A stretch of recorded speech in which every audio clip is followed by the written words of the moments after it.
జపమాలకు స్వాగతం. శ్రీ గణేశాయ నమః. శ్రీ గురుభ్యో నమః. శ్రీమాత్రే నమః. మనం ఈ భాగంలో త్రయంబకేశ్వర గురించి విందాము. తండ్రి ఆజ్ఞ తలదాల్చిన శ్రీరాముడు సీతా లక్ష్మణ సమేతంగా అడవికి వెళ్తాడు. పర్ణశాలను నిర్మించుకుంటాడు.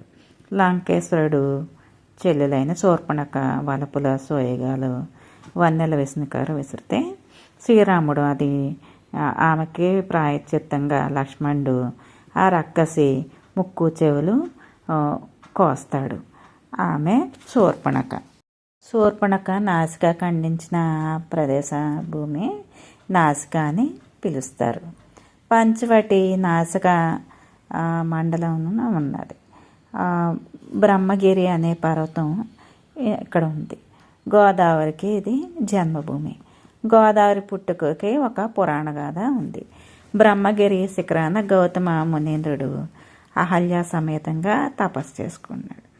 మునులు ఆ మహర్షి తపము ఆచరించే స్థలానికి వెళ్ళి తమలో తాము ఇలా కూడబలుక్కొని గౌతమ మునిని శివభక్తాగ్రేసుడు కదా కారిసూర్యుడు ఎంతటి దుర్ఘటనైన కార్యాన్నైనా సరే సాధించగల దీక్ష కలవాడు కాబట్టి ఇతన్ని ఏదో రకంగా తంత్రాన్ని పన్ని ఈ మహానీయుడు ద్వారా గంగను భూలోకానికి రప్పించాలి అని అనుకుంటారు. గంగా స్నానము పానము తిండి తీర్థయాత్రలకు మహోపయోగంగా ఉంటుంది. అదిగాక మహాపుణ్య నదీ తీరాన నివసించడం ఎంతో భాగ్యం మనకి లభిస్తుంది అని అనుకుంటారు ఈ ఋషులందరూ కూడా.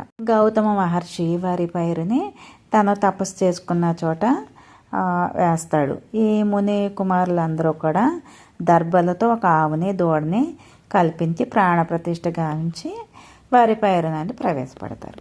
జపతప అనుష్ఠాన చేస్తున్న గౌతమ ముని ఒక దర్భపోచను గోవత్సలను తోలడానికని వేస్తాడు. ఆ దర్భపోచ అక్కడికి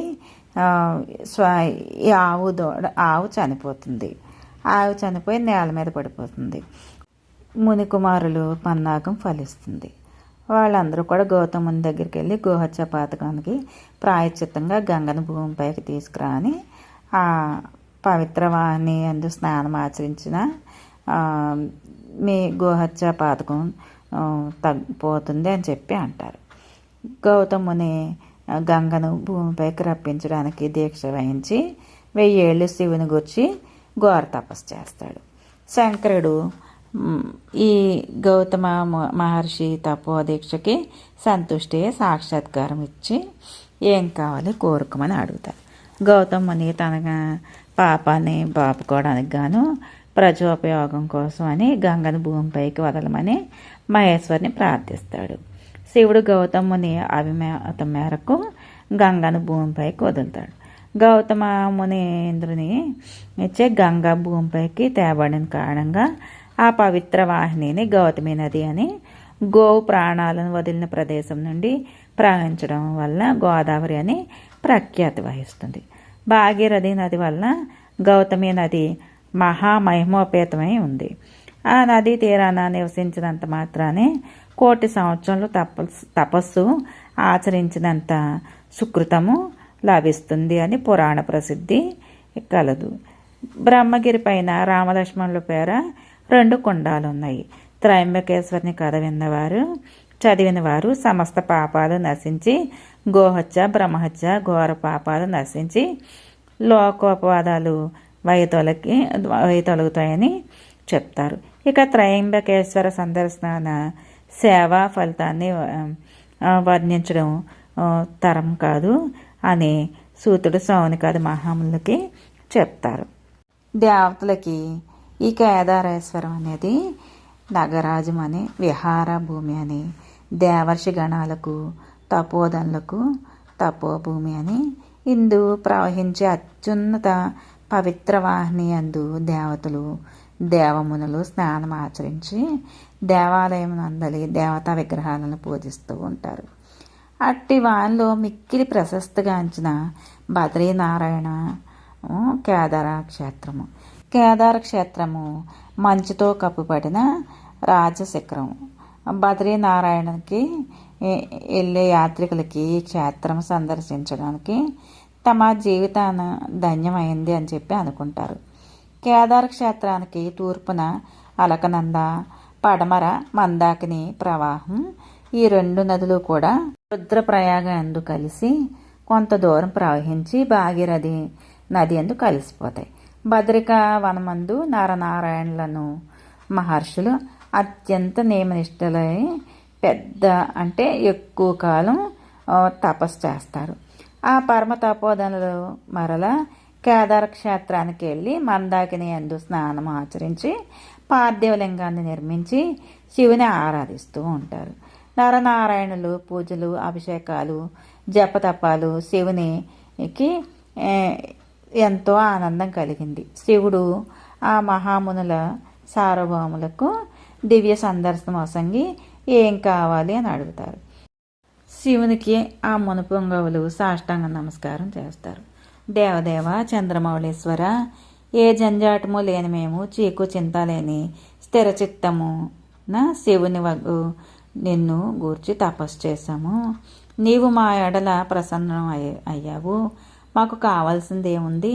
అయినా ముందు ముందు యుగాలు పురుషులకు తరించేలాగా నీవు ఇక్కడ జ్యోతిర్లింగంగా వెలయి అని చెప్పి నీ సందర్శన భాగ్యము నోచుకొనిన వారికి గర్భవాసాన నరకంలో తొలగిపోయి ముక్తిని ప్రసాదించు అని ప్రార్థిస్తారు.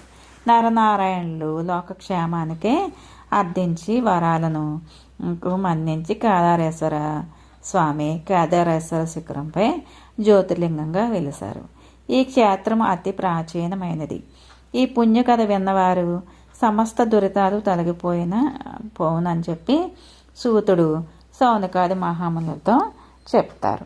ఇక కృష్ణేశ్వర లింగం. కృష్ణేశ్వర లింగం కాంచినంతనే మానవులకు పాపాలు తొలగిపోతాయి, సిరి సంపదలు దినదిన అభివృద్ధి కాస్తాయి. పూర్వము దేవగిరికి సమీపాన సుధర్ముడు అనే బ్రాహ్మణోత్తముడు ఉన్నాడు. సుధర్ముడు పేరుకు తగినట్టుగా ధర్మ మార్గ తత్పరుడు. ఇతని భార్య పేరు సుదేహ.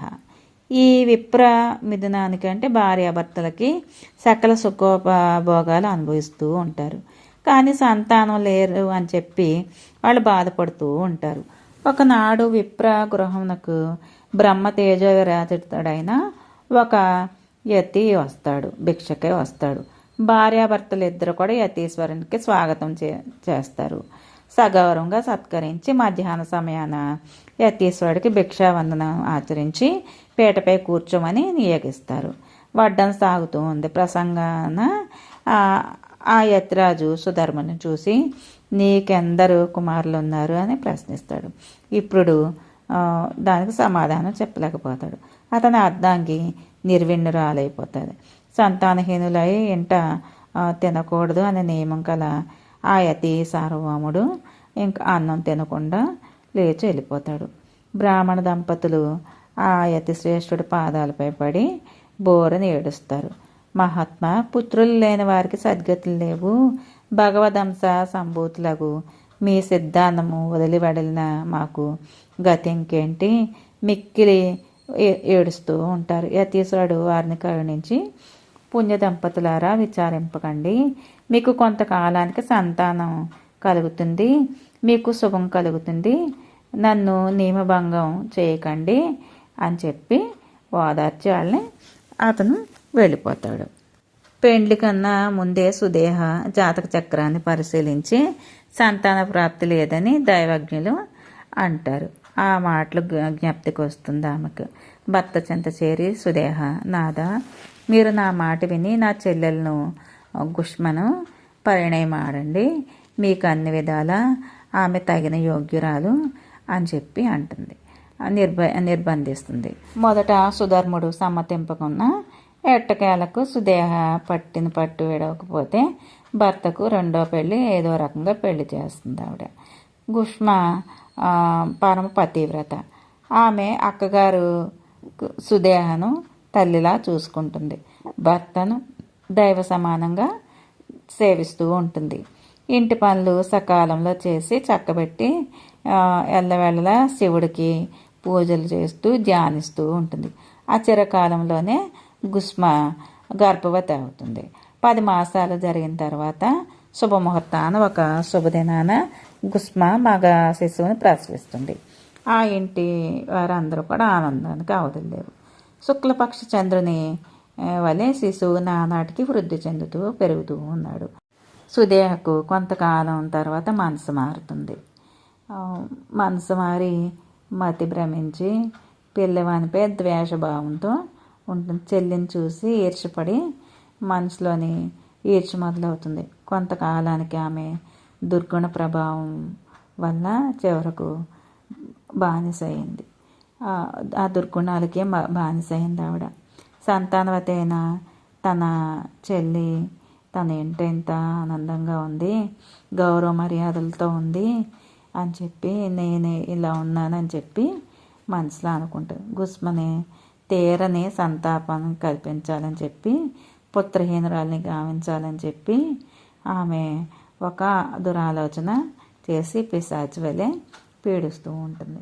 ఒకనాడు రాత్రి సుదేహ హాయిగా గుర్రుపెట్టి నిద్రపోతున్న పసిపాపని కత్తితో గొంతు ఖండించి మొండాన్ని వేరుగా శరీరాన్ని వేరుగా చేసి చెరువులో పాడేస్తుంది. ఇంటికి వచ్చేస్తుంది. ఇంటికి వచ్చిన తర్వాత ఏమీ ఎరగనట్టుగా మామూలుగా అంతా నటిస్తూ ఉంటుంది. పాపం గ్రుస్మకి ఈ విషయం తెలియదు. ప్రాతకాలాన్ని నిద్రలేచి కాలకృత్యాలు తీర్చుకొని స్నానానికి సరోవరానికి వెళ్తుంది. పసిపాపుడు తాటాకాన ఈదుకొని వచ్చి మెట్ల దగ్గర నిండి ఉన్న ఆ చోట తల్లి పాదాలను పట్టుకొని, తల్లి నేనొక పీడకలను కన్నాను, కలలో నేను మరణించి మరలా బతికినట్టుగా ఉన్నాను అని చెప్పి అంటాడు. బాలుని చూసి గుస్మ ఎత్తుకొని ముద్దాడి అంతలో నాయన అని దిగ్భ్రాంతి చెందుతుంది. బాలుడే ఏమి, సరోవరం ఏంటి, కళ ఏంటి అని ఆమెకి ఏమి తోచదు. ఇది కళ, భ్రమ, దైవమా ఏంటి అని అలా తలుచుకొని ఉంటుంది. బాలుని చంక ఎట్టుకొని తాటాకాన మెట్లెక్కి ఆ తల్లి వీధినంట ఇంటికి వస్తుంది. శివుడు ఆమెకి ప్రత్యక్షం అవుతాడు. సాధ్వి శిరోమణి, సుదేహ నీ కుమారుడిని గొంతు కోసి ఏమీ ఎరగని దానిలాగా ఉన్నది. నీవు మహాపతివ్రతవి, మీది మిక్కిలి నా భక్తురాలు అవటం వలన నీ కడుపున పుట్టిన బాలుడిని కంటికి రెప్పలా కాపాడి నీకిచ్చాను.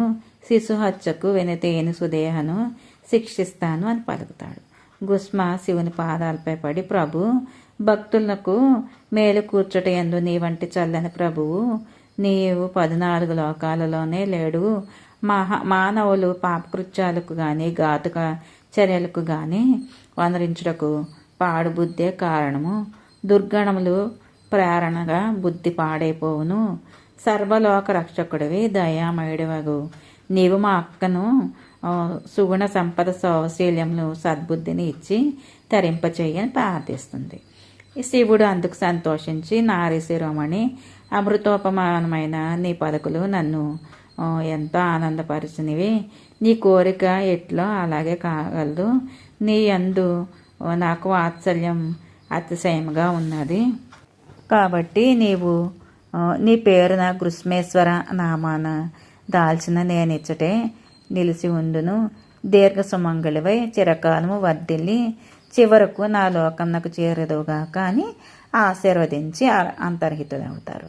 సుధర్ముడు, సుదేహ, ఆ ఊరి ప్రజలందరూ, ఆ బాలగోపాలం అందరూ కూడా జ్యోతిర్లింగ వెలిసిన చోటకి వెళ్ళి అతి వైభవంగా శివుడిని అభిషేకించి పూజిస్తారు. గృస్మను 1000 విధాలుగా కొనియాడుతారు. సుదేహ గృస్మ పాదాలపై పడి క్షమాభిక్ష వసగమని ప్రార్థిస్తుంది.